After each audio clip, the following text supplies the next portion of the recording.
It's my privilege to start this program with the visionaries like Elizabeth Lucas ma'am, Chetan Khurana sir, Rajanagara ma'am, Afroz Akhtar ma'am, and few seconds, Tahara ma'am also going to join us. She just called me to start the program. She will join in a few minutes.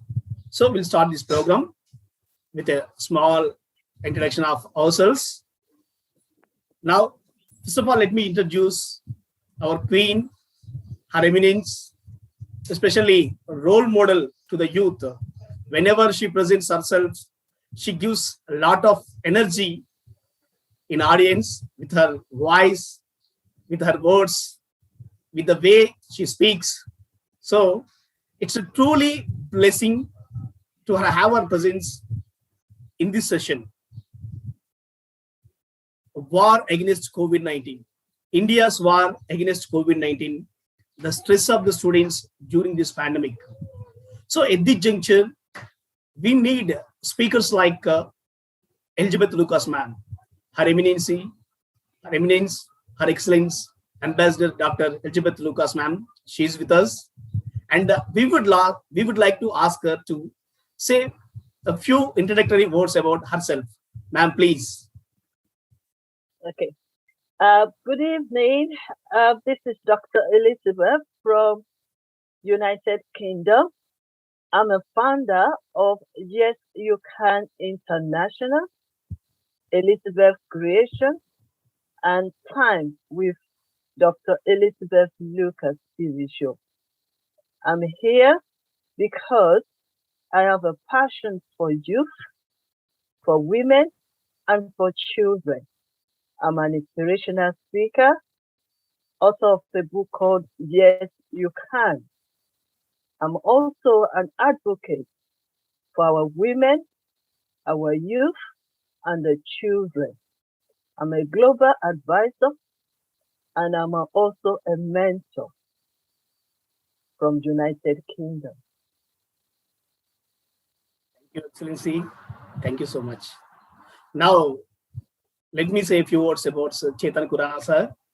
In the last conference, when I heard his voice, really it's a charismatic voice. He can attract people. He's truly a skills reformer. If his words are implemented in our sector for students, especially for technical students, most of the students will get jobs. So at this juncture, he is with us to enlighten students to cope up with the challenge that is stress, especially at this crucial time when the world is devastated by this pandemic. So I take this privilege and I request His Excellency Chetan Khurana sir to say a few words about himself. Please, sir. First of all, thank you so much, Dr. Raja Rao and the World Peace Commission for bringing me together with this excellent panel and the wonderful audience to speak on this very key topic, student stress during COVID-19. Just a brief about myself. I am an alumni of IIM Lucknow and the co-founder of Skills Reform. It is an edtech venture where we are skilling youth on 21st century skills, counseling and mentoring to help them to choose their career, excel in it. Though I am the first-time entrepreneur, but after spending 15 years in corporates and industries like travel, media, consulting, education, and helping them with their new ventures, entrepreneurship has come with that experience to me. I have worked in different functions, starting from sales, operations, strategy, but the main focus has always been execution excellence. I am a mentor of various startups, helping students to find their passion and work towards that. Also, on a personal front, I'm a proud father of two amazing children. And during this pandemic, they both have taught me how to be resilient and adaptive in adversities. So today, whatever I'll be speaking will be mostly from that experience. Thank you. Thank you, sir. Thank you so much. Now, I request Ambassador Dr. Queen Elizabeth ma'am to address the issue that students are facing, student stress during this pandemic. I request Her Excellency to give her presentation on this issue. Please, ma'am. Yeah. Thank you very much for inviting me. Let me use this time, this moment, to express my gratitude to Ambassador Dr. Raja, Director of Indian Times TV, for this opportunity to share words of hope to our students in this pandemic time. Yes, you might be going through adversity at the moment, challenges, confused, disappointed, frustration, and especially during this pandemic, as a student and as young one. Yes, you might not know what to do, what to say, where to go, feeling you are alone and be afraid of what is coming and what is going, and full of fear. I have a good news for you. I've already introduced myself, and what I do is to inspire, to mentor, to empower our young ones, our women, and our children to transform lives, to bring hope to them, to change their mindset. Because without renewing their mindset, they cannot be empowered and they cannot be transformed. To also educate them, to also let them prepare for tomorrow. So these are the things that we do at Yes You Can International. So I just want to seize this opportunity to say, welcome to this show. Mindset, personal development, building deeper relationship, and be happy, and be fulfilled, and be succeed. These are all what we do in Yes You Can International. Like I said before, I have a good news for you. No condition is permanent. And it's just a phase in these journeys of life that we are all facing globally, pandemic. No matter how long and no matter how it may look like it will be over soon. It matters what you do during this pandemic.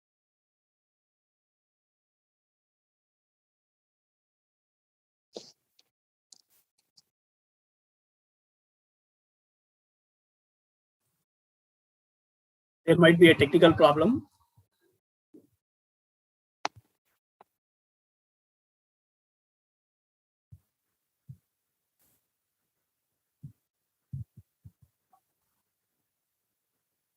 I'm joining. Sorry, it's the technology over here. Karen, Sorry please. about that. Let me continue. It matters what you do in this midst of this pandemic or any other situation. It matters how you feel when it seems. Sorry. Hello, can you still see me? Everything is turning upside down here. Okay, sorry about that. It matters how you feel. It matters how you feel when it seems no one cares or no one is there or you've lost the loved ones, colleagues, classmates, friends, neighbors, relatives, and family, but you are not alone. You are not alone in this situation. Keep calm and let peace that passes all understanding garrison your heart and be encouraged. Stay on positive and be hopeful that everything will be okay. There's always a story behind the glory. And there is always battles. But I can assure you that victory is the ending. There is always a story behind the glory. Battle behind a victory. You will overcome it.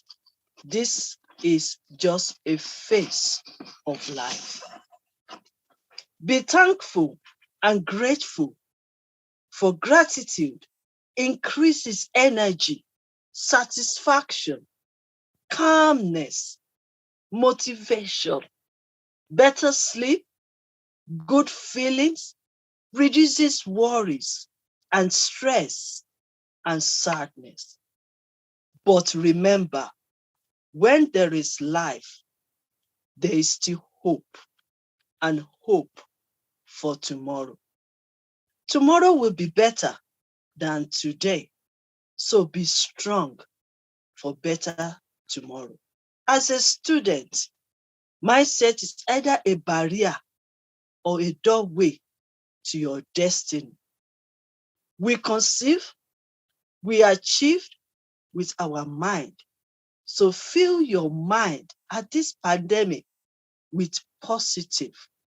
So let your mind work when you think positive. It might be difficult to change, to adapt to the present situation, but it is possible. Yes, you can overcome all these crises.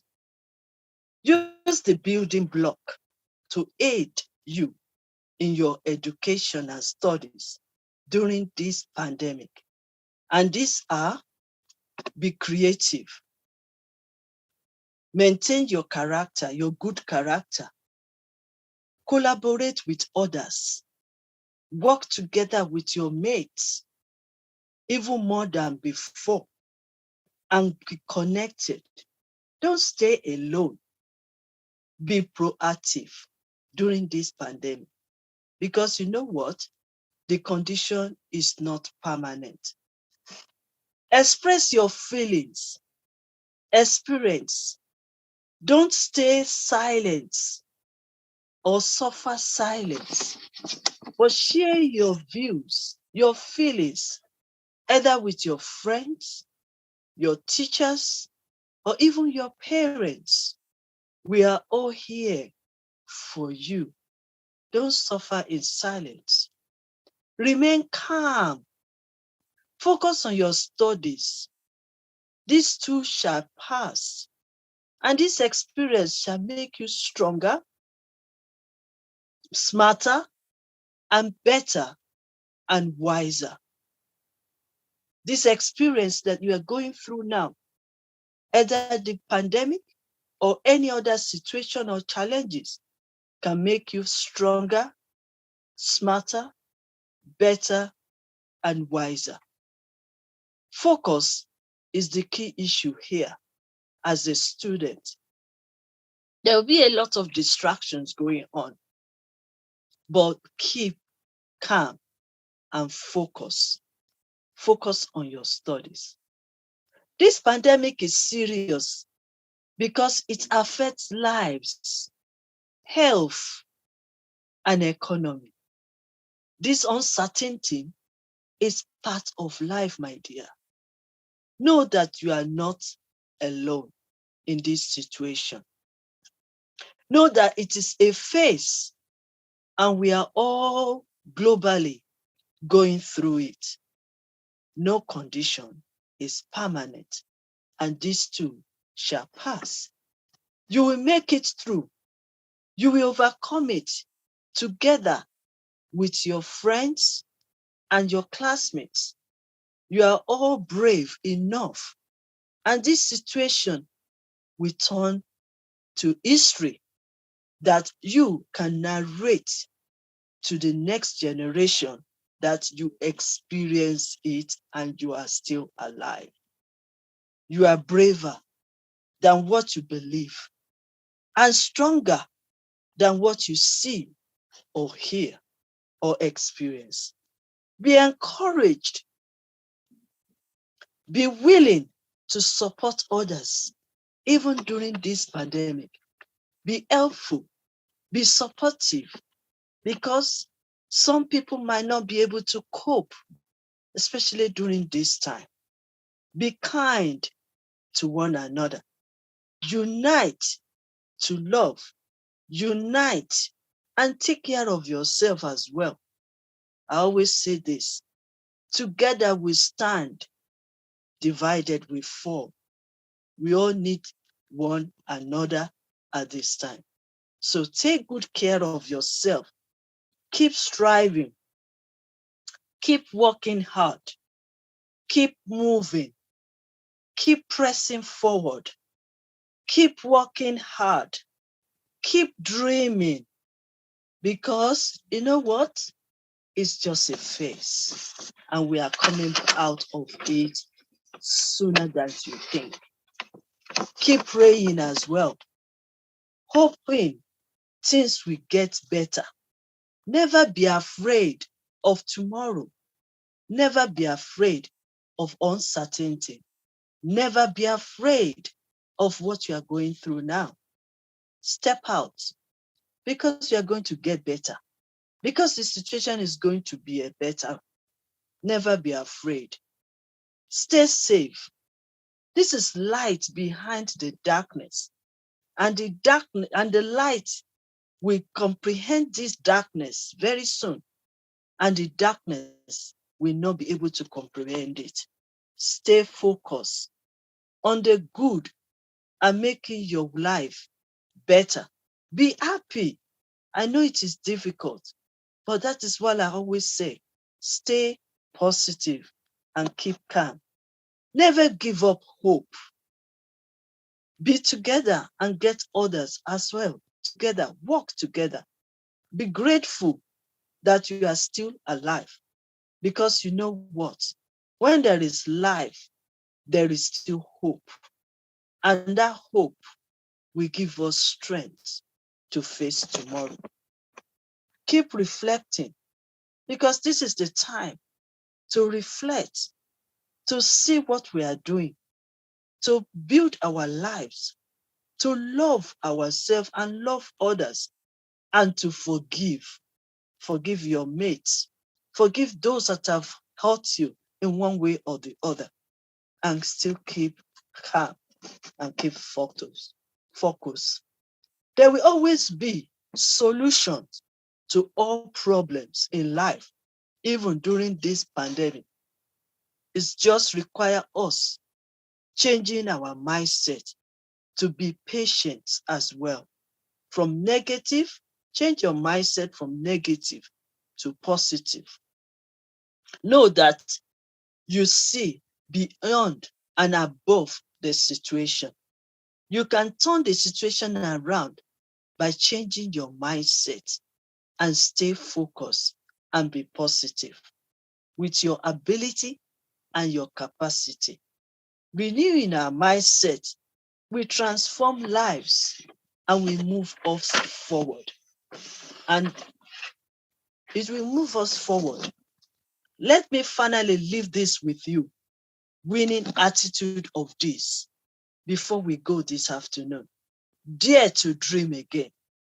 Make quality decision during this pandemic. Be determined to stay focused. Be disciplined to what you are doing. Be diligent. Be consistent. And develop a positive habit, even during this pandemic and any other challenges you are facing. Be willing to change. Yes, you can achieve. Yes, you can become. Yes, you can succeed. Pandemic will not hold you back. Every situation will not limit you, and nothing can stop you. You will overcome it, and we will all overcome it together. Unite yourself together. Like I said, love one another, even more than before. Be positive to yourself and to others and to this present situation, knowing that this too shall pass. Thank you very much. I'm grateful that I'm able to speak to you this afternoon or this evening. Thank you so much. My name is Dr. Elizabeth Lucas from United Kingdom. I'm grateful. God bless you. Thank you, Excellency. It's a really a powerful message. Really, it's a treasure to be stored, and it has to be passed to the maximum youth, youngsters, students, because they get inspired, they get benefited through this motivation. Really, thank you so much, Excellency, for your valuable speech and valuable presence. So much. Now, I take this privilege, I take this time to invite one of our chief guests of this program, Chetan Khurana, His Highness from Skills Reform, co-founder. So please take this time, share your knowledge with us. Thank you, sir. Thank you so much, Dr. Raja Rao, and wonderful words by Dr. Elizabeth. Thank you so much for your precious. So she has done a great job in terms of telling the outcomes and giving the motivation to students. If we all remember, the first case of COVID-19 was recorded on 27th January 2020 in Kerala in India. 31st January 2020 in United Kingdom, and on March 8th, 2020 in Bangladesh. It is more than 1 year since we are all struggling with this pandemic called COVID-19, which infected 21 million people all across the world and caused a lot of deaths. We haven't come across this situation in life before. So obviously there is a lot of ambiguity, stress, struggle on how to come out of this situation and get back to our old normal life. And Generation Z and millennials have multiple worries beyond getting sick. Now, parallel to this, there is an amazing opportunity for all of us, including the students, to understand about the structural weaknesses in institutions, economies, policies, and also in us as parents, teachers, professional, or maybe as a student. So let's recreate, rewrite a script in the old book and repaint on an old canvas. Like Dr. Elizabeth said, there is a lot of hope on the other side of this tunnel. Stress acts as an accelerator. It will either push you forward or backward, but you choose which direction. Rather than spending more time in terms of data, let me give students a SWOT analysis with a focus on the opportunities for them and how actually they can cope up with the situation, the current situation, and which is going to arise in future. In India, there are 993 universities. There are close to 40,000 colleges. There are 11,000 standalone institutions listed, which contribute to education. And apart from that, there are 1.5 million schools in India. They put together cater to the world's youngest student population in the world. Even though we have been adapting to the new age learning, but there is still lies an obstacle in achieving entire success, as only 45 crore people of our total population of the country have an access to the internet and e-learning. Let me put these students into two categories, and there are reasons for the stress. One category is the school-going students. The cause of their stress that has been inspected during various research in last 1 year. Parental pressure. Parents are already tackling issues such as work from home, temporary unemployment leading to financial crisis, management of household chores, and while handling kids, they are not able to filter their stress and pressure, resulting in more stress to students. Students' separation from school. They don't have physical contact with their friends. They don't have playgrounds to go and play with people. Not much physical activity at home. leading to stress. There are academic pressure, coping with new style of learning, handling gadgets, internet connectivity, losing onto their academics, especially students in top 10 percentile. And there are stress in the academic pressure. The fear of contagion, the problems in their family, with relatives, news about their friends, their families, neighbors, etc. The added words in their vocabulary like pandemic, lockdown, social distancing, it has created a constant cloud of fear on top of their head. What will happen to them and their parents will always be a cause for that.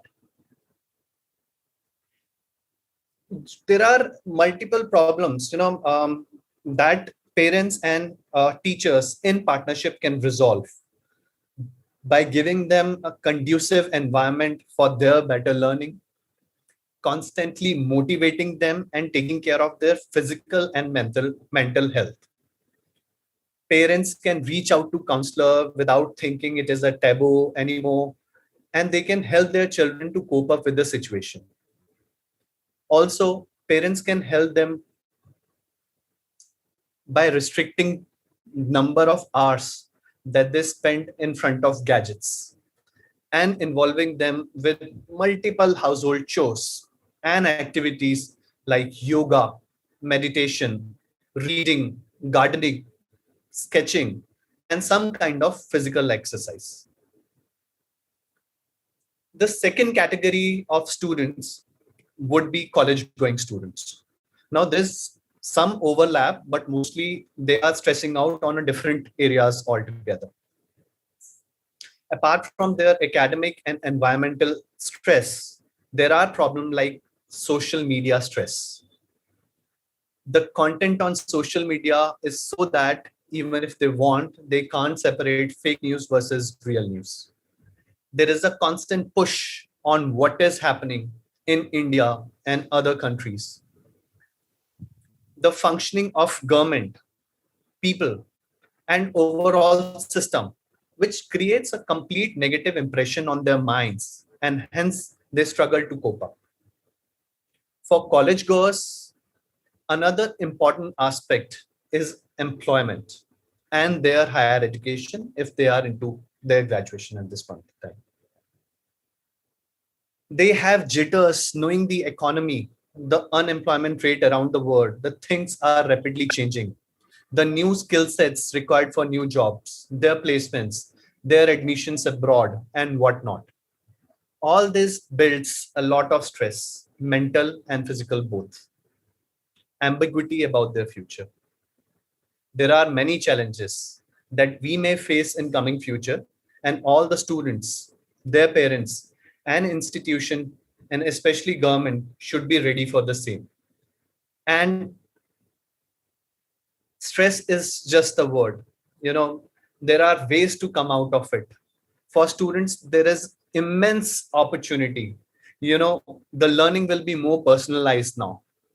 The institutions have to completely change their curriculum and mindset.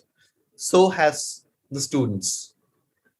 The learning modules have to be modified to suit the different learning styles. The content will be coming from different sources to meet their aspirations and needs. In future, student should be happy that they may pursue their learning in new paradigms as per their choice. The future would be blended learning. We are all already witnessing, various schools, university, college across the world are shutting down. There is a need for national and international institution to start the virtual mobility of these students and more teaching learning through technology. Students can reach out to a partner sitting here, reaching out to Dr. Elizabeth, wherein she can guide them they can make them understand about it. So it will be like a hybrid world that we will be living across the world. For them, the important thing that they should learn now is the digital literacy and 21st century skills. It should be must-haves for them. There would be huge competition for employment, and things are changing. So more skilling, upskilling, and reskilling is required. I know there is a cancellation of 10th exams in India. Institutions are promoting students on their previous academic scores. Assessments are going for a toss. So there should be policies that need to be adopted by government and education institutes to provide free education, internet and digital gadgets to all the learners in order to fill these learning gaps that we have been seeing. My advice to all my dear students all across the world: even the darkest night will end and the sun has to rise. So the next time when you are stressed, take a deep breath and laugh. Remember, you are very, very strong and you are here for a reason. There is nothing in the world that you can't handle. You just need to be flexible. You need to be resilient. You have to learn to be adaptive. Don't forget to love yourself. Don't forget to love others, your parents, your teachers, your friends, and most important, respect the nature. Always remember just to keep moving forward. Thank you so much. Thank you, dear brother Chetan Khurana, sir. Really amazing, inspiring words. Students will get ignited. If they listen to your words, they get ignited, they get empowered, they get enlightened. Really, you have given a valuable suggestions and valuable inputs to get rid of this stress, because we are not habituated with this digital education yet. Still, we are feeling it as a curse. But the time has come for us to adjust, adapt, and which we treating it as a curse, I have to make it as a boom. Thank you so much, sir, for your wonderful words and the wonderful inputs. We'll make it possible to share your video to maximum number of youngsters to get rid of this stress. Thank you so much. Now I invite Dr. Tahara Khanum, ma'am, Head of English Department in Postgraduate College, and she is also the National Joint Secretary of NCWDC. Thank you, ma'am. Thank you for your valuable presence.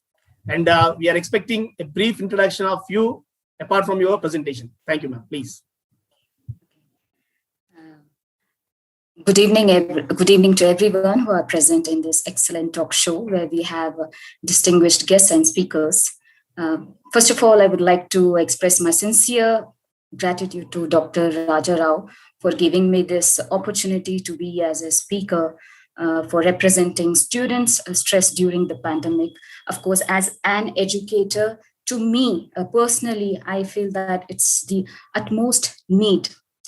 We as educationists, we are united here to give some solutions or to share our suggestions. And it's a great platform here to encourage, to motivate students as well as the facilitators. I won't address myself as a teacher, as a professor. I would love to address myself as a facilitator, because we as educators, we should be considered as facilitators than just saying that we teach. No, we facilitate the students. About me, I would like to give a brief introduction here. I teach as an associate professor for postgraduate English at Al-Ameen Arts, Science and Commerce College, which is located in Bangalore, Karnataka, India. I have 14 years of work experience. I am a doctorate in English, and I also take pride to say this. I try to help my students. I try to coordinate with my faculty members I do not only interact with my students as a teacher, as an head of the department, but I have become a family member to them. I would like to today talk about higher education students' stress, because I deal with higher education with my experience, whatever I have gathered. Today, I would like to share about this too. Before sharing this, I have to express that before logging to this session, I received a call from one of my friends that she lost her father for COVID. And when I was so much, depressed, I was very sad. I had tears in my eyes, and I called up Dr. Raja Rao. So I just excused myself for a few minutes because the person's husband is suffering from COVID. She has no other aid. She has no other help to support. See, when we as human beings, as a teacher, as an experienced person, when I couldn't tackle with this, I can imagine that how the young minds, how our students, are dealing with their depressive state of minds, because I think last week, one of my two students who are siblings, they are in my MA first year class. I received a message stating about the sad demise of their mother. Whereas I was about to, ask them to attend my session. I was really shattered because, as I said, my class is my family. I couldn't, ask my student to say that, please come. Okay. So then I just called up my student. I had to give her emotional strength because of this COVID situation in Bangalore. Everything is locked down. We cannot go outside. We cannot meet the people like before. So I just make up my mind whenever I start my day, whenever I start my class, that are my students safe? Is my students' family safe? That is my first priority. And when it comes to the entire unit, when it comes to the stress in the college, when it comes to the stress in the college students, of course, we are all here gathered to talk about this, to highlight some issues, and to discuss about this so that our students would definitely get help. Our faculty members would definitely get help from our conversation, from our discussion, suggestions, implementations, etc. So today the talk on causes of stress in college students, I would just start by saying that for college students, because they have crossed the adolescent age, if I talk about the undergraduate students, who start their age with 18. If I have to mention about Indian educational system here, and also about the higher education students, they may be the research students or they may be the postgraduate students. Here, the stress is quite common. It can crop up in a number of unique situations because we cannot say that, okay, the student has a specific problem or mental stress only because of the class. No, there are external effects too. So that is why I mentioned earlier that teachers are facilitators. So I'm a facilitator, and I just hope that all of us, we are facilitators. It's important to know, to identify that what is the stress triggered in the student. So individual attention should be paid to the student.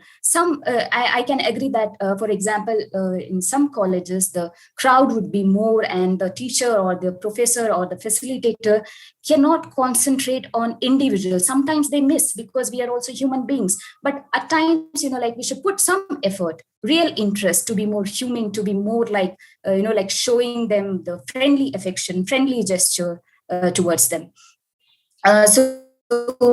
See, students will have multiple stress.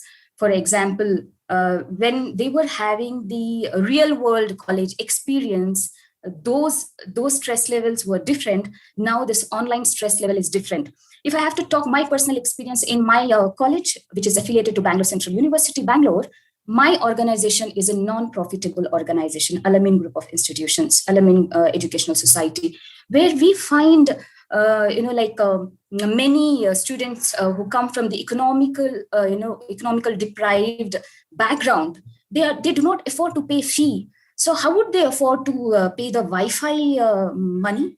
How would they, like have the, facility to have the laptops, to have the smartphone? So we undergo with lots of challenges. Even then, for the higher education, we try to manage, we discuss, and later on, now most of our students, they have this internet facility, but most of the students who moved to the rural areas, who left Bangalore, those who are staying in the hostels, they still are facing with multiple stress. First is the anxiety of not attending the sessions. The second one is the financial stress. So when we talk about anything here, like the student stress, I think we have to think a lot. We have to do a lot of research. We cannot randomly say, okay, these are the stresses, or this is the like a remedy. We cannot have a binding, or we cannot have some limitation now. But on the wider aspects, if we see the grades, the scoring, they have a lots of stress in the college students, because of the pandemic situations, examinations are getting postponed. They set the examination dates, and because of the effect of this COVID, unknowingly, like inevitably, things are changing. My students, they get prepared so well, they read day, night, and then they fall into depression. They just give up. They say that, ma'am, I'm not ready to write the exams. So as a facilitator, like how a mother treats a child, a friend shoulders another friend, I would just boost up them. So my students get so happy. Some of my students, they message, ma'am, I'm not in a mood to read. My mother is suffering from COVID. So I keep everything aside. I won't become like head of the department there. I cannot help physically, but emotionally, I would just give them a lots of strength. I just treat them, because of the less age gap when it comes to higher education, I would treat them like my own siblings. So emotion matters a lot here. We have to actually, create in them that a kind of confidence. We should tell them that, do not fear, we are with you.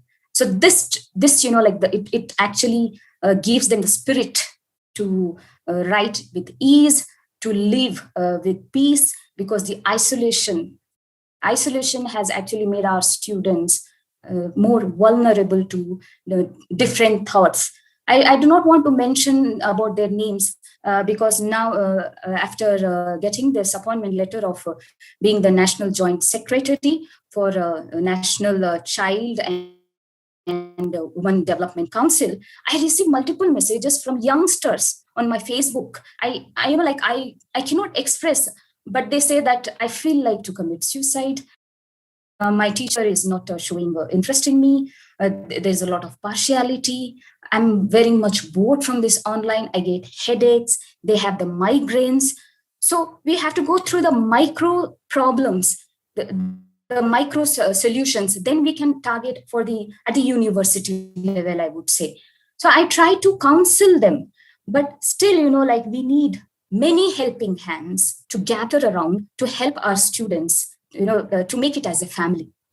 And we all know that students, they lack sleep, most of the students, because, what do they do? After the class hours, before they did not have that much of time to utilize an internet, but now we encourage them. I do encourage my students, no, you have to find out the information, the extra resources, but it has also these side effects. They get so much addicted to mobile phone. They get addicted to video games. So if we try to control them, they may fall into depression. My 2.5-year-old niece, her name is Rida. I love her to the core, but she doesn't eat food without seeing the screen of phone. My students, whenever I message them, they are online. I ask them, what are they doing at this hour?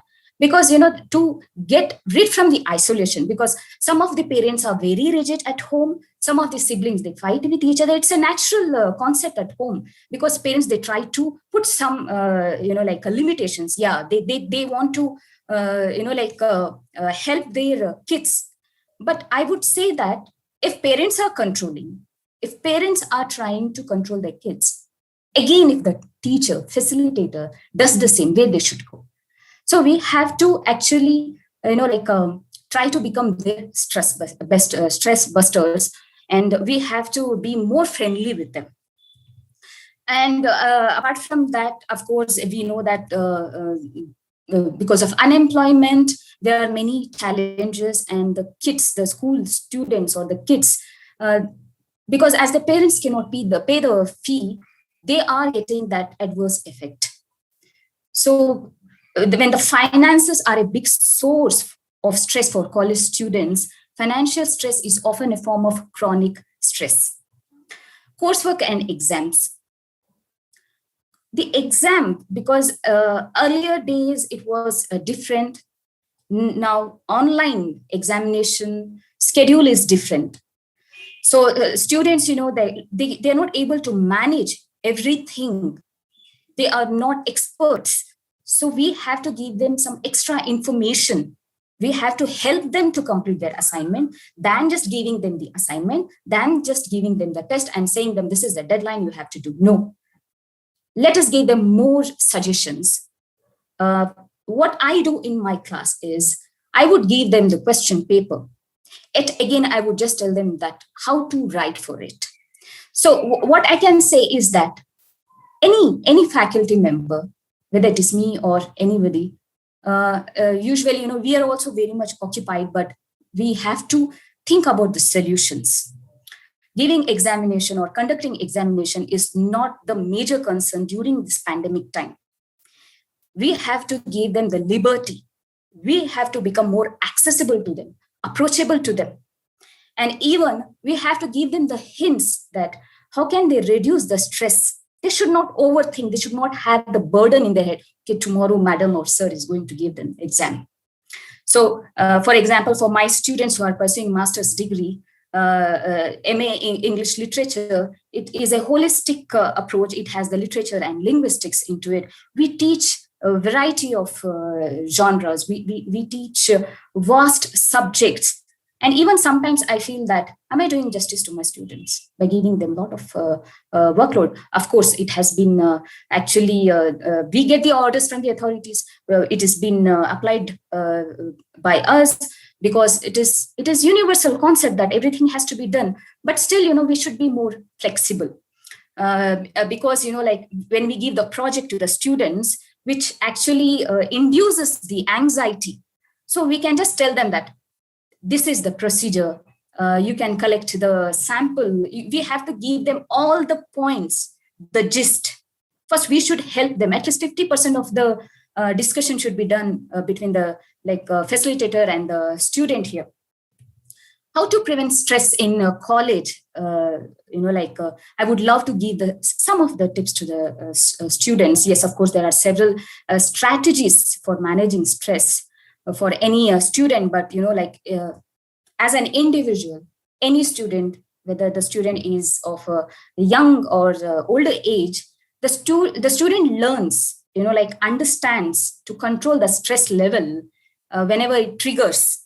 When we tell them what is stress, how to manage it, how to avoid the stress, how to mitigate the effects, then how well the life can be beautiful.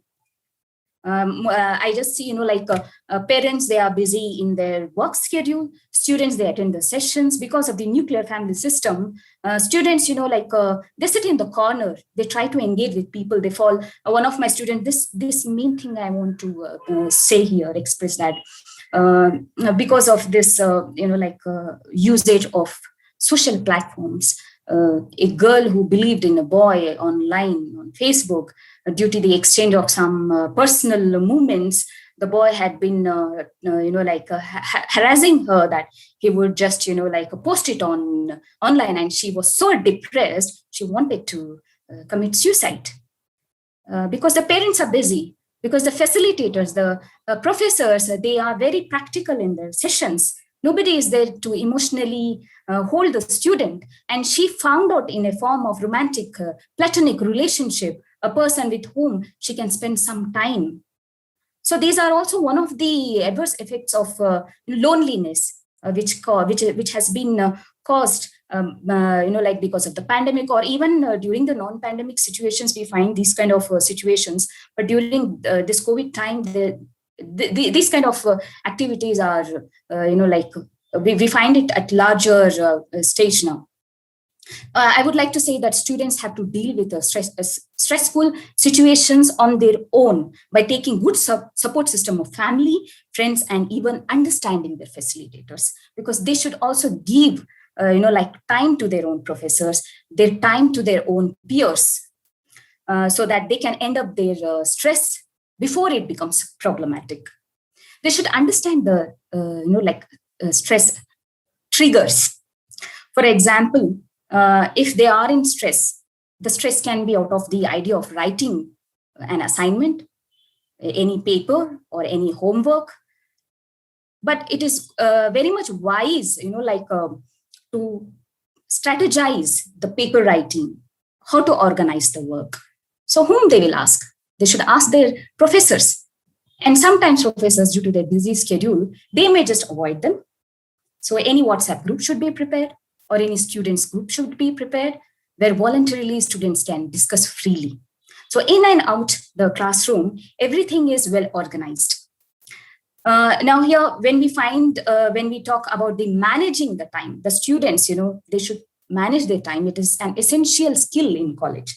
By managing their time well and leaving enough time to study and finish assignments, they can have a social life too. They can sleep very well. They can avoid the stressful situations, because we pile up the things, and next day what happens is students, they give the excuse. And they sometimes lie to escape from the reprimands of the professors or the teachers. But they should be very free. The teacher should give them liberty that, okay, this is your classroom. If you have just escaped in writing the notes or note making or note taking, please feel free. So once or twice, if we try to become, more flexible with them, I would say that even if they won't have that, feeling to lie to us, we should train our students to learn to say no. No wherever it is required. Time management is knowing when to say no to an obligation. This can be any additional class or any opportunity which comes to them. When we instill the values in the students, because I still remember, I am basically a BCom graduate, Bachelor of Commerce. We had a professor by name Anjanappa sir. He's no more with us, but he would say that, Tahara, don't hide. Don't hide. Don't get stressed. If you do not understand, if you don't know how to maintain the ledger journal, please tell me directly. So he filled in me so much of confidence that till date I would say that I remember my professor's words. Even I was an anxiety, student. Even I suffered with depression, because every one of us, we have this stage. We won't be knowing that we are passing through it. And then he identified my extracurricular activities. He said that you can become a good orator. Do not take MCom or MBA. Do take MA in English. See, these smaller things, what my professor has done to me, still till today, I remember him. So I do likewise, I try to facilitate my students, even for time management. Like once they get up, what are the activities should be done? How should they behave with elders? How should they behave with the youngsters? I have asked some of my students to form, because now in Bangalore, we find the apartments here, we don't find the individual houses. Like there are many, but this apartment culture is more here. So I would just say that please form a group. Whenever you are free, if you get bored, try to take some private tuitions to the young students. Now, if my student is in second year MA, he teaches second grade student, he teaches fifth grade on honorary basis. He gets so self-satisfied that his stress level during COVID is nil now. And these are the things we should do going, out of the classroom. We have to ask them that, did you greet your neighbors through WhatsApp? We are not talking them to engage physically. And what is the good thing you have done today? Did you help anybody true, like, many, we try to volunteer, we try to make themselves also volunteer to help each other emotionally. So now, when we try to identify, recognize that we have to give them additional responsibilities so that they would become less stressful. Managing stress in college, for example, sometimes, of course, it's out of control, but for sleep, we can just try to tell them. And also what we have to tell them that sleep on time, do not be dependent on any stimulants like coffee, tea, because youngsters, they are very much prone to these kind of things. Some youngsters, they smoke. We have to just, we should have some good rapport with them, with a very fine interactive, session apart from our classroom sessions. I encourage my students to join a support group. By joining the support group, when they compare their personal stress with others, they just feel more light. So there they can openly communicate, they process their emotions, and also it gives them more judgmental capacity. With communication and encouragement at its core, the support groups also provide, the other mechanisms. They build friendships who and all participate in the group. And also they volunteer their time positively.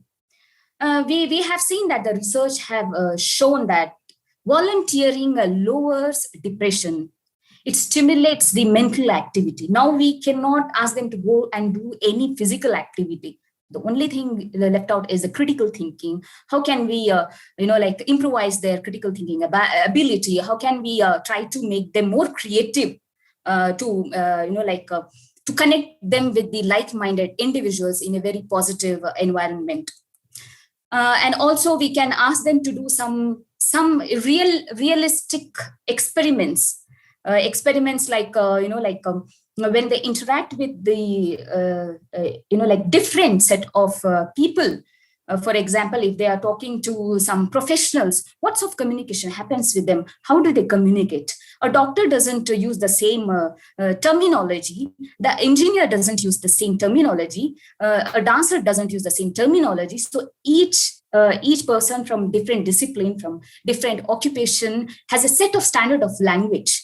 So my students, they do their own experimentation. They set their own goals. And those goals are most of the times, not 100%, I would say, most of the times are attainable. And I would obviously ask them to have this relaxation techniques. Techniques like meditation can help them to lessen the impact of stress. I would suggest them, once they get up, at least for 10-15 minutes, they have to relax their mind. And even if I can notice, I ask them to come randomly on video call, I do a lot of interaction between my classes. I just ask them that, you have to take the deep breaths, and I ask them to relax. Whenever I see some, gestures on their face, like seriousness, I would just ask them that, okay, are you with me? Are you there? Are you interested? I just, make them more comfortable in the class. We should ask our students to be more organized. This is also one set of form, because it is not that easy during COVID time. We should not usually what we do, we follow the university norms and we give them the deadlines and exam dates. But what happens to them? They just trigger their anxiety. But they should use a planner, online calendar. We have the Google online calendar. I because this is not like a PPT, like a presentation from my side, otherwise I would have shown some of the slides, how I use in my class. I keep a track of all the responsibilities, all the assignments given to the students, to make sure that they won't miss any sort of the activity, so they become more organized. Now, coming back to the major concern is stress disorders. Do you know, when we are watching now, I can see our an organizer, Dr. Raja Rao sir. He's sitting like this. He's I'm a keen observer, and now he's laughing. See how what am I doing? No, I'm trying to deviate my talk, and I'm observing the people in the same way I observe my students. I see the depression, I see the anxiety, I see the laughter in their faces. And if I find somebody is suffering or going through something, after my class sessions, I try to talk to them personally. Please have this personal connect with your students, and please take a session. It doesn't matter you're from language, literature, science, mathematics, whatever background. Please train the students, give some awareness programs like what are the acute stress disorder. Acute stress disorders are both, can occur after a traumatic event. If any student is suffering from that experience, they can approach you. They can also re-experience that traumatic event, but at least, online counseling can help them. If they are tensed, if they have the trouble in sleeping, it may be a risk for them to fall for anxiety. In addition to stress disorders, anxiety disorders can also make their college work, their university work, their everyday classroom work difficult, and will have a negative impact on their mental and physical health. While stress is a response to challenging situations we face, including faculty also, we also face lots of stress. So we have to say even this, that see, though I'm your teacher, but still I'm also a human being. Even we have so many things. So, when you talk like this, this emotional bonding would lead to many openings. So both will be having, a happy classroom. So you have to say that the emotional symptoms to the students, like restlessness, if they have the increased heartbeat, a feeling of weakness. Now, these symptoms, you should ask them that, okay, my dear student, are you having these kind of anxiety disorders? Do you face these issues? So we also have all the social anxiety disorders too.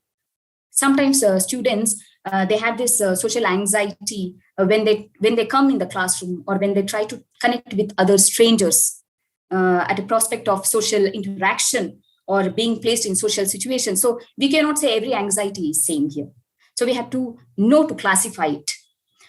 And while the stress can, be, what do we say, that a setback in their career, the motivation can push them towards towards a new arena.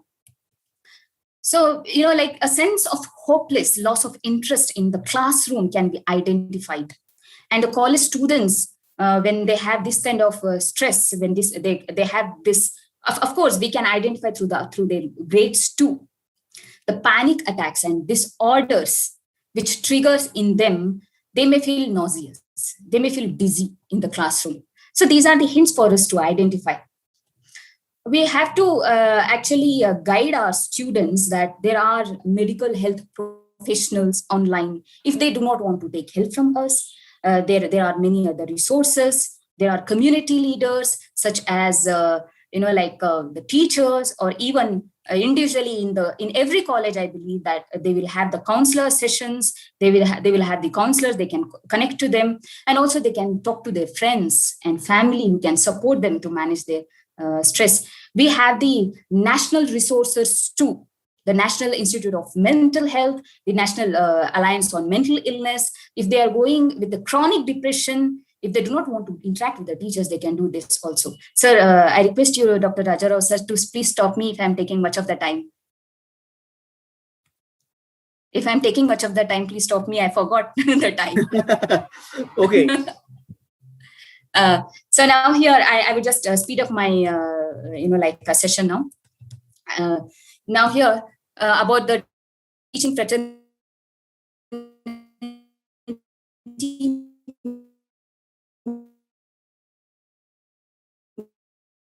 Many of us have sought out anonymously. That is why social media and discussion boards.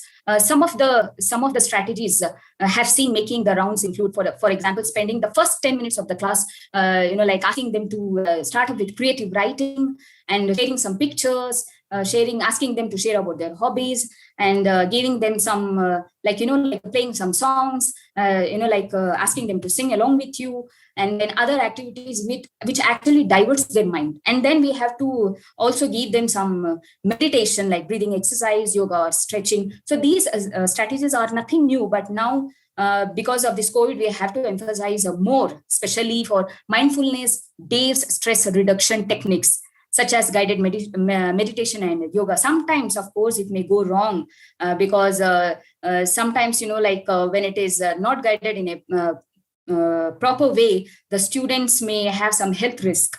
So we should be very cautious in applying any mindfulness technique in our classrooms. Meditation may also aggravate trauma because of the pre-existing mental health conditions. In addition, many of us lack sufficient training or expertise in properly conducting guided meditation.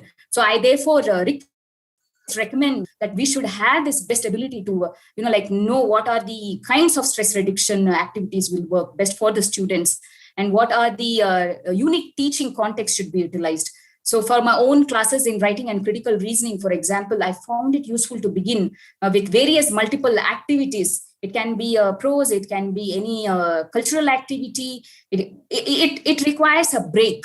So it keeps the mind calm here. Facilitator's mind will be calm as well as the students. So I personally believe it's worthwhile to incorporate stress reduction techniques in our online classrooms. So the sustainability of this kind of changes will last for more.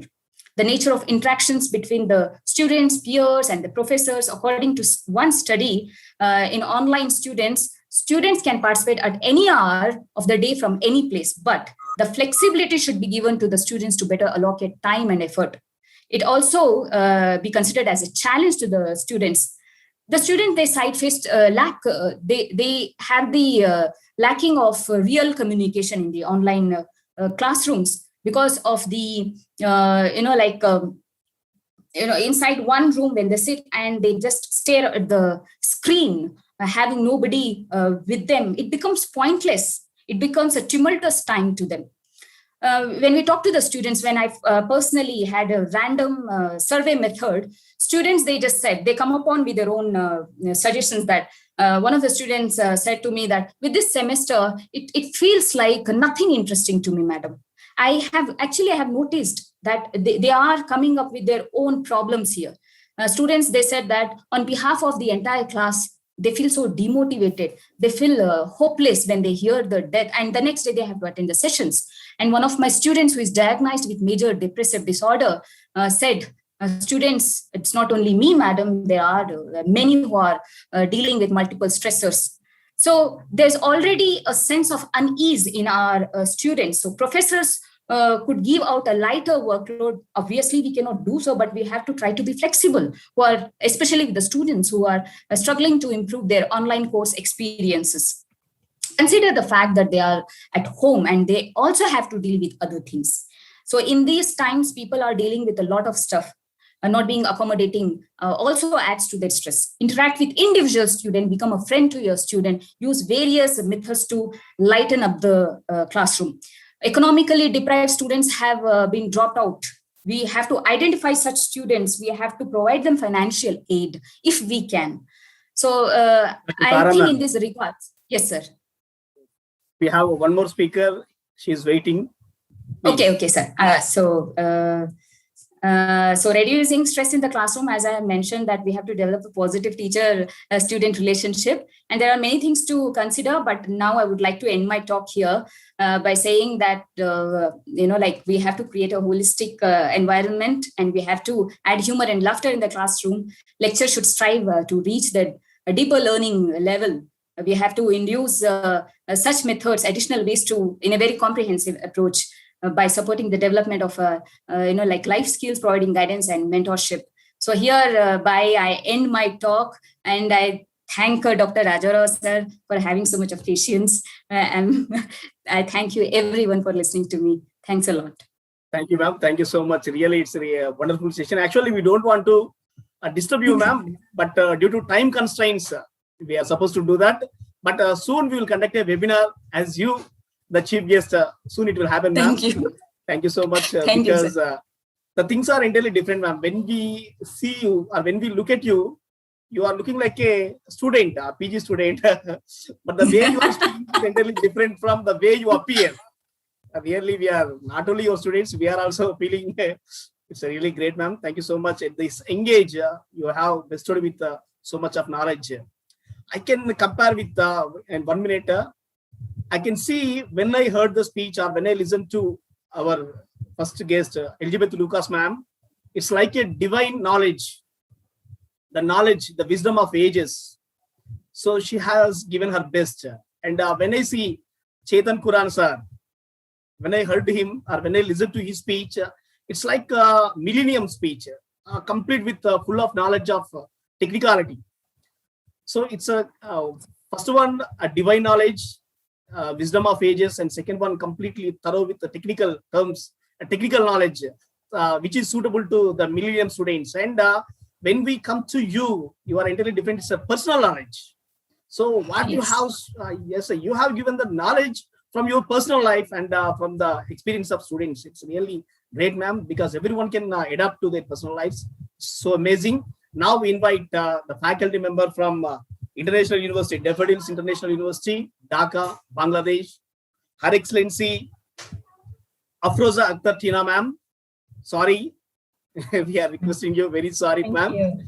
That's okay. That's okay. Thank you so thank much. you so Am I much. audible? Am I Yes, you are audible? audible.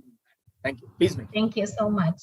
Well, first of all, definitely I'd like to thank World Peace Commission and Dr. Rajarao for sharing actually this wonderful platform with all of us, because yes, we all are educators, we all are teachers, but somehow we need to be connected actually, because this is the time when we'll have to think of not only our students, classroom activities or, homework activities or their performances, rather actually how are they dealing with stress.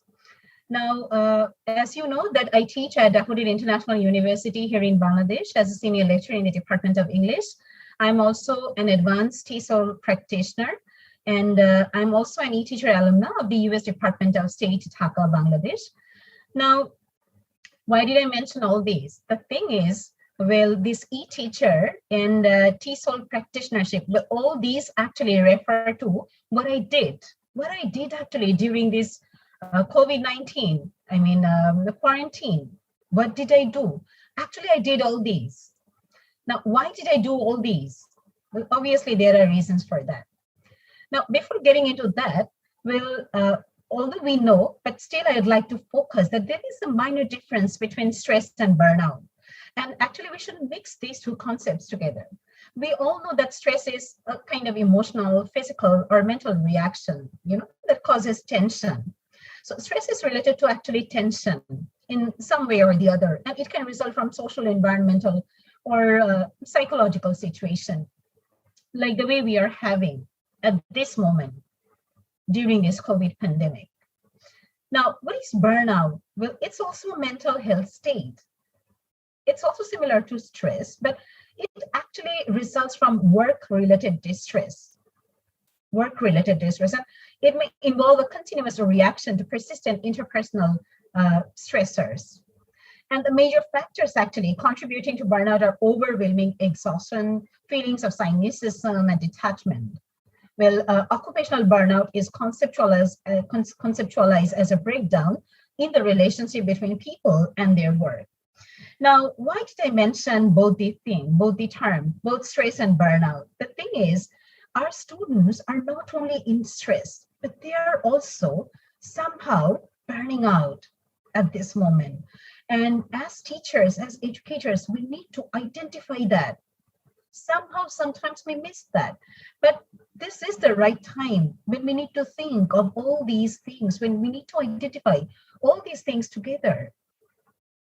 Now, what's happening during COVID-19? We all know that, this COVID imposed lockdowns and compulsory quarantines, which increased levels of tension. Well, from my perspective, I can say that we are in lockdown since March 2020, and this is May 2021.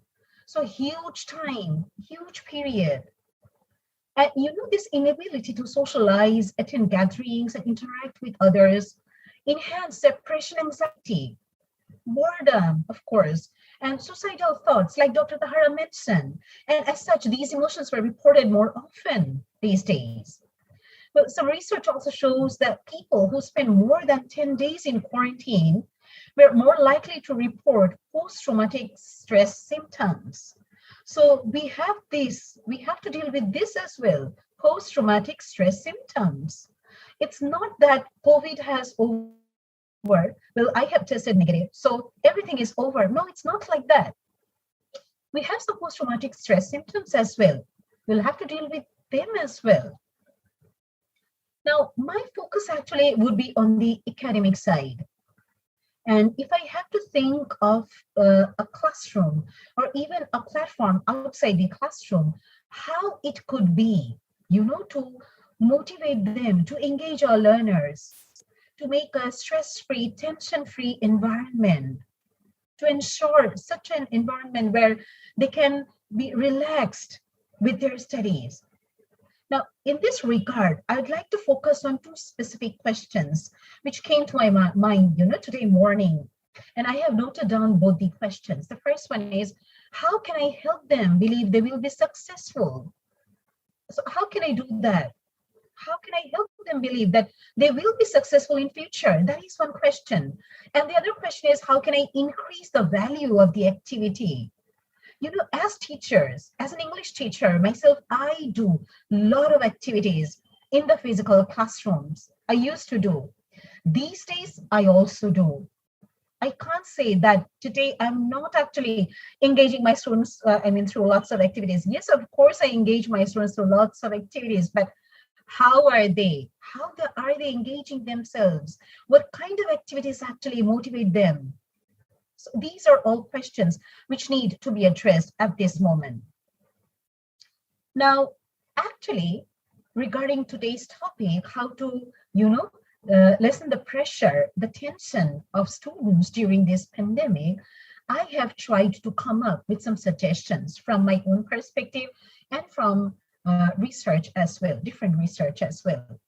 Now, the first point that I'd like to suggest is that we need to captivate learners with our e-learning course. We need to captivate them. This is the first point, first suggestion. And how? How can we do that? Well, my course should be appealing. I repeat, my course should be appealing. With what? With different types of multimedia elements. Why not? Because we are online these days. We have so many online, elements, software, so many things these days, so many things. So we can design our course that way. It should be appealing to our students. It could have multimedia elements, different types of elements, as they are typically more interactive compared to visually bland ones that are dry and boring, of course. And also making online class or course attention grabbing and giving an extra reason, to attend, my class. For example, I should give my students something unique so that they feel that, yes, we need to attend Tina Ma'am's class, of course. So that is my first point. Now, the second point is making it social. Why not thinking of making all these social? And what do I mean by this, the term social? Well, making the interaction interactive to not only actually through the platforms that our university provides. Why not actually thinking about students' comfort zone? Why not? Why not? If the students are comfortable in using Messenger, WhatsApp, Telegram, why not? Why not connecting them, through those platforms? So let's make it social as educators. And also having features like, commenting and sharing online content can definitely improve participation and engagement. And believe me, personally, from my perspectives, I have found that, yes, when students have that, access to comment, to share their online contents as well, they, have that kind of feeling, yes, they own that course actually. They own the entire thing. And that is how, they try to engage themselves thoroughly. Well, the next point that I'd like to focus is on challenges to the online lessons and to what kind of challenges actually I'm focusing on, adding quizzes, assignments, and different types of interesting challenges. Like we have heard Dr. Tahara just now, and she mentioned that, yes, it's not that, well, I'm giving my student an assignment and just telling him that, well, this is the deadline and you'll have to submit this assignment during this deadline or by 20th of May. It's not like that. Rather, why not actually elicit topics from them, eliciting topics from them, sharing ideas with them, having a discussion with them, and guiding them through the proper format actually may help them to engage regarding the assignment. But other than that, what would happen? They would not consider that assignment that way. They would only think of getting maybe 60% or 70% marks. So that would be the end of that assignment. But we don't actually want our students end up that way. So definitely we can give them some interesting challenges through our course so that we can trigger the desire, and we can assure that, yes, you can also succeed.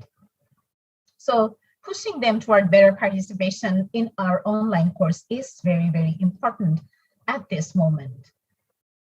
Now, the next point is inviting them to contribute while designing the content. But let us not forget at this moment that, yes, if we don't include them in designing the syllabus, in designing the content, then what would happen? Obviously, they won't have that kind of interest. They may directly say that, ma'am, we don't actually want to learn this thing in this course. Why don't you try to get us into that specific point? Or why don't you share us that specific topic with us, which may help us in future, probably in our career? So, we may receive this kind of question these days. We receive, and I personally have received also, such kind of a question in one of my courses. So here is the time when we'll have to think of them. We have to ensure their participation in designing the content and syllabus. Maybe here we can think of a ratio, something like, teacher 80% and student 20%. And this is how, well, of course, they would also own the course. They would have that kind of responsibility that, yes, I am responsible for my own learning, and I am also a part of the content. So I'll have to, work seriously. And whatever stress I have, well, I'll have to move on. Because my teachers are there to help me. I have an interesting thing in front of me, an interesting course in front of me. So that is how we can engage them. And the last point that I would like to mention is, yes, of course, we can definitely invite them to contribute in some other ways as well. And how? Well, obviously, they can contribute their knowledge as well, directly their knowledge, while, designing even a specific lesson plan. Why not? Because as teachers, we create lesson plan. Personally, as an English teacher, I have a lesson plan ready before getting into the class, whether it's a physical or online class. I have my lesson plan ready. Now, what do I need to do with the lesson plan which I created, when I was in the physical classroom? That's not going to work. Well, to a certain extent, I must say that no, it's not going to work because I'm not in that physical classroom at all. So I can't, tell my students that, yes, please change your sitting arrangement, sit with your partner, sit with your group members, and then do this or that. Yes, of course, in online, we can also, divide them in groups, but these are different groups. They don't have chairs actually to be in the groups. They don't need to, rearrange their sitting arrangements to be in the group online. So that is how, we can invite them to contribute. And there are thousands of ways actually. Well, if I have that opportunity someday, I'd like to share one of my online courses, my Moodle courses actually, which I teach actually at my university. If I could show you, then you could have seen that, how beautifully actually a course could be designed by a teacher, how interesting materials could be there in the course, and what type of multimedia elements can be used, not only, to ensure students a stress-free environment, but also, receiving their feedback and how actually to focus on the development, how actually to overcome the challenges, how to identify the challenges, and how the entire learning process can be a very, very interesting one during this pandemic. So that was all from my part. And yes, of course, if you have any questions now and even later, I could be reached through the email address, which I would very soon mention in the chat box. So thank you, everyone. Thank you so much. Thank you so much, Her Excellency Afroz Akhtar ma'am. Really, it's a great day for us because you are really advanced. You can take students to next level, ma'am, with your knowledge and wisdom. Really, we are honored today to have two guests, Elizabeth Lucas ma'am from England and Afroz Akhtar ma'am from Bangladesh. These two chief guests are with us to enlighten Indian students to get rid of themselves from the stress, how to cope with the stress. Really, we are blessed with your presentation, ma'am. Thank you so much. And I want My to pleasure. And I want to thank other two chief guests of the day. Khurana sir, Skills Reform founder, really has given wonderful presentation. And Dr. Tara ma'am, you are fantastic. And you both made it a day because you two are youngsters. You have a bright future. You have many steps. You will cross so many milestones. And we also discuss the same in future also. And really, you are four pillars to this program. Before I invite other guests, other honorary guests, I want to conclude this session by thanking you for. Thank you so much. And now I take this turn to invite our friends. Officially, this program is over, but we are going to interact with other guests. You may stay on. That's your choice. Kalpana Dikshit ma'am. We have one senior person with us, Kalpana Dikshit ma'am. She is really fantastic. Ma'am, any suggestions from your side?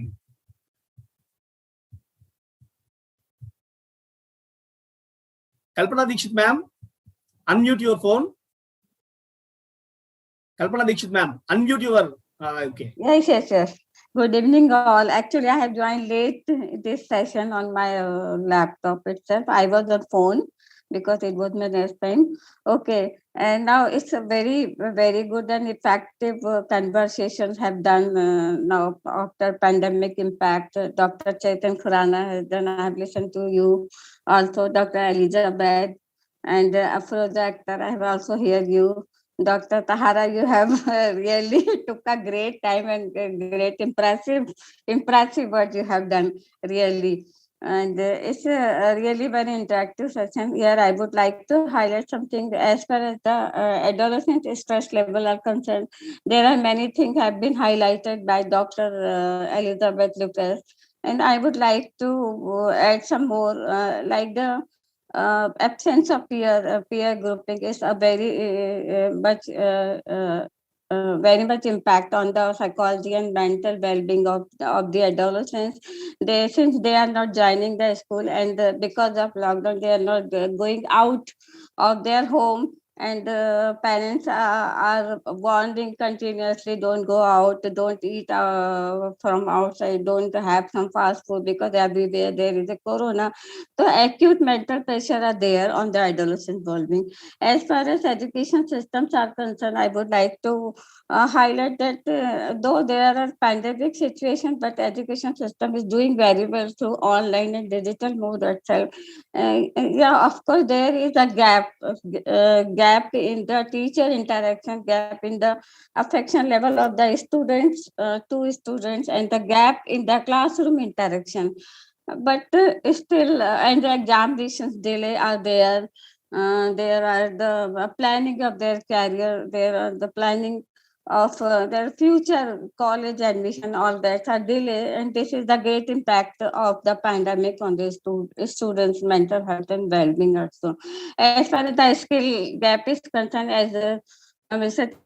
is highlighted very well, though there is a pandemic situation, but the opportunities are tremendous. There are in each and every field, people are doing well at from their work from home. They are interacting with their professional colleagues. They are highlighting their event and activities. They are giving highlight of their program and events. This is the live example example opportunity. Everyone is getting and giving the opportunity to each and everyone. So it's my smallest view on this all Zoom meeting, and I would here like to thank Raja Ram sir and all the distinguished guests who are present in this evening and giving their words and advice there. And I hope everyone has to be stay happy, healthy, and must have positive. Thank you. Thank you all. Thank you, ma'am. Thank you so much. Now I invite Professor Mike. Will you share anything? Professor Yeah, Mike. sir. Thank you, ma'am. It's a Professor Mike. Okay. Okay. May I unmute? Ah, yes. Ah, no, not you, ma'am. Yeah, Professor yeah, Mike. I you? I am. Ah, yes. Brother, do you like to share anything? Hello? Will you speak Yes. anything? Ah, please.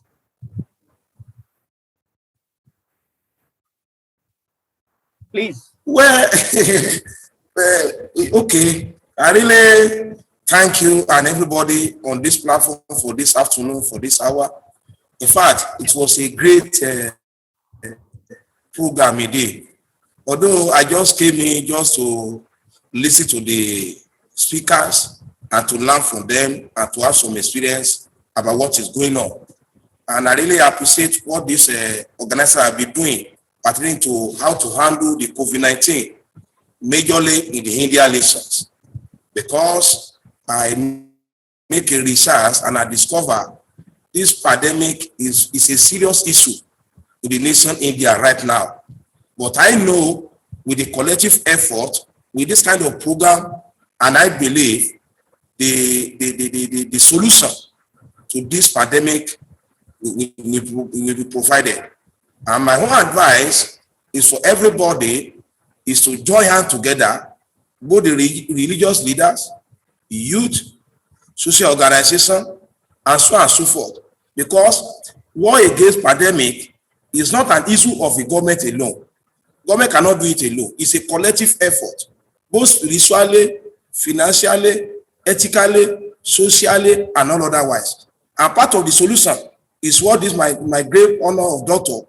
Raja and the other group you have provided in organize this kind of conference or this motive so that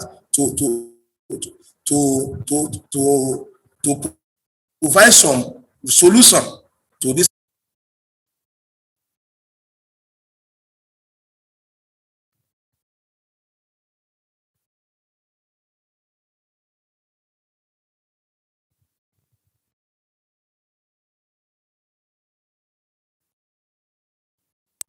Hello? Hello? It's audible, brother, now. Okay. Please make it short, short, brother. Okay. We invite HRH Prince, General Dr. Muhammad. It's the last. We are inviting Hello. HRH Prince. Yeah, good evening.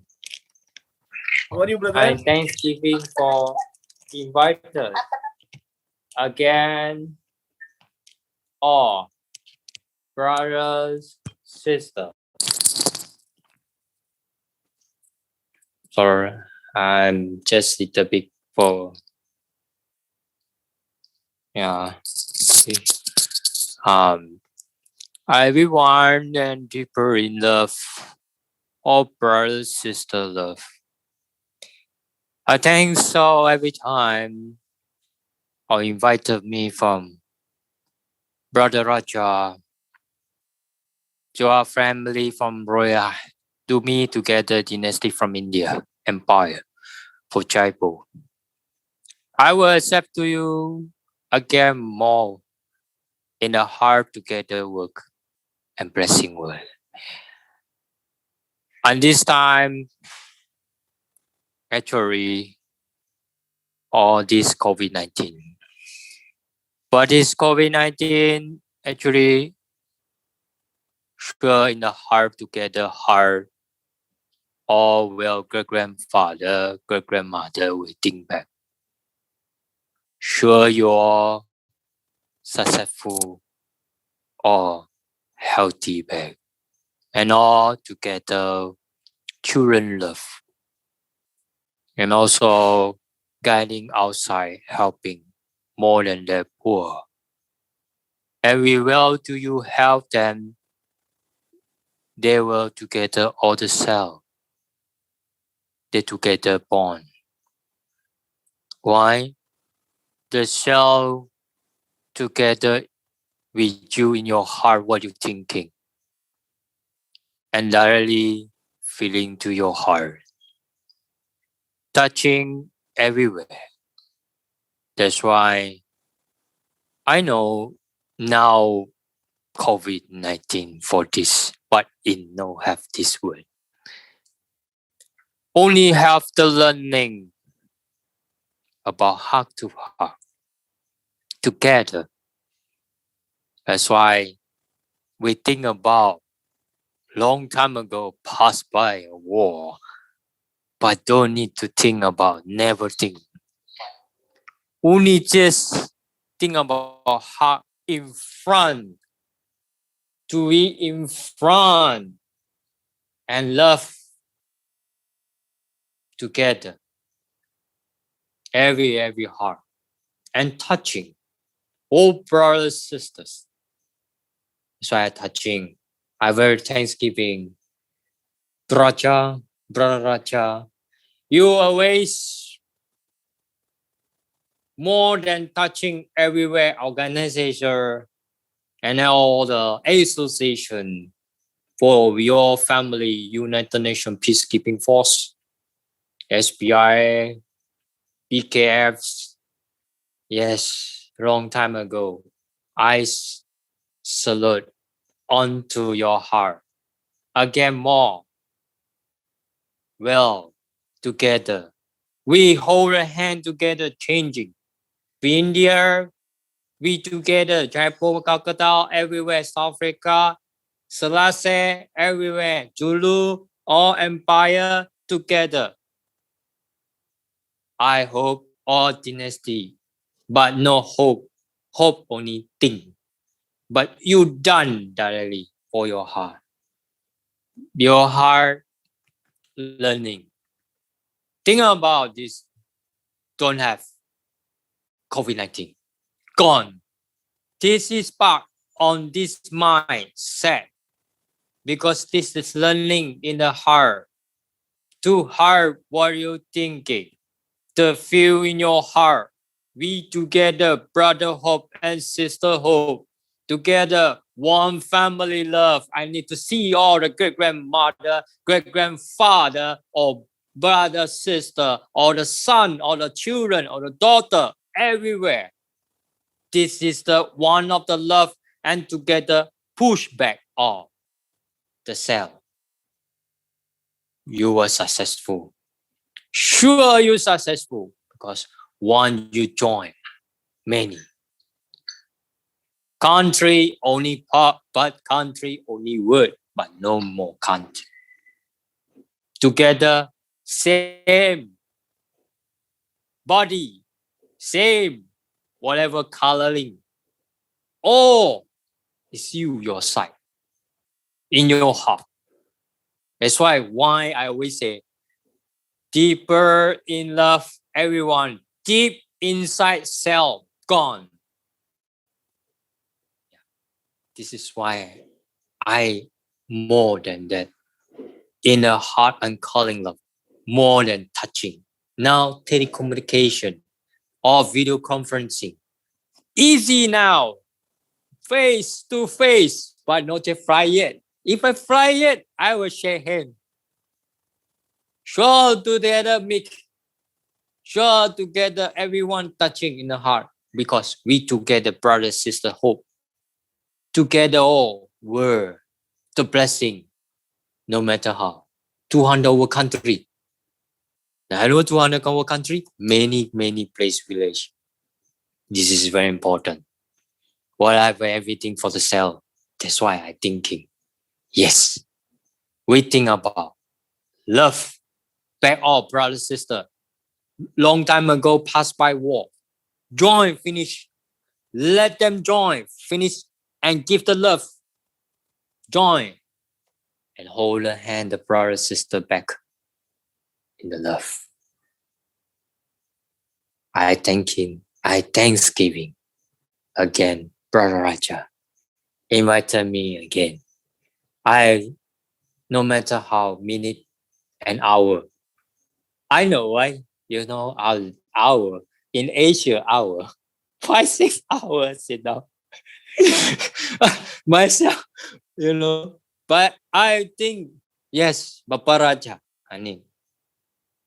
I also suppose that your brother, when your small prince come up, your children, you know, very close my Nematra Fimer Indonesia a long time ago. I get in Royal Empire 2003 to 2009. That's why I know all the blessing together. I again let your son learning more than that. They also come up to listen and get more knowledge and wisdom and build more again and all blessing, right? That's all I very, very blessing everyone and touching for my heart and thanksgiving, Brother Raja. Yeah, I'm His Imperial Royal Highness, His Excellency General Dr. Muhammad. Yeah, family from generation from 7, Jogja, Indonesia. Susu Siri Sultan Agung Al Khalifa. Sultanah first Sultanah generation. Yes, I'm a great grandchild. Empire, Sultan of Asia. Garden from Prince Jawa. Monsino, helping all. Temple knife. Purramad blessing to all everyone and touching. I greet everyone in touching. Blessing. Thank you, Your Highness. Thank you so much for your precious words. Thank you so much for inspiring. And I thank each and everyone, the chief guests and the guests and honorable respected leaders. Thank you so much. We are winding up this program with gratitude. Thank you. Thank you so much.